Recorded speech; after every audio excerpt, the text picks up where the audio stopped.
Karaming uncle auntie gala mga kahit ang batang gas. Ito po kami, apat po kaming grupo. Couples. Tapos katawan ko. Yung nauna, pisa ng asawa ko sa asawa niya. Tapos sumunod, kapag ng asawa ko, pareho lalaki. At yung sumunod, kapag ng asawa ko, asawa niya. Ng kapatid niya, basta niya. So, walis po kami ng Tanang Rizal, siguro 28 months, kapag kami ng Batangas. Malayo pala nun, doon kay doon kay Mama May. Malayo, pero sulit siya.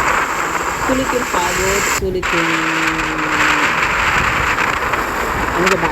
May pinagutin kami sa biyahe kasi, bibihira kami huminto at kumain. May bago na mahal ng pagkain, pero hindi kami talagang huminto para kumain. Bago kami umalis naman ng Tanay, dinaanan namin yung pisa ng asawa ko. Nagpa-burger yung hipag ko.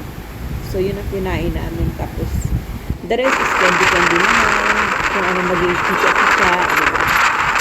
So, yun. Puro maganda siya. Sulit ang ganda ng lugar. Yun lang nakapunta dito sa dito sa city talaga siya, diba?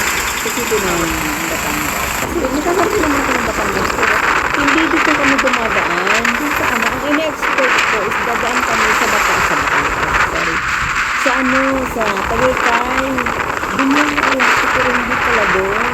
So, yun ang ina-expect kong dadaanan namin sa Tagaytay. Pero hindi. Ang may alam na dito sa pinuntahan namin kasi kapit sa kasi dati is nagpaparenta sila ng kami so narerentahan yun ba kasi siya yung graduate kaya alam mo yun na magkatang ng daggal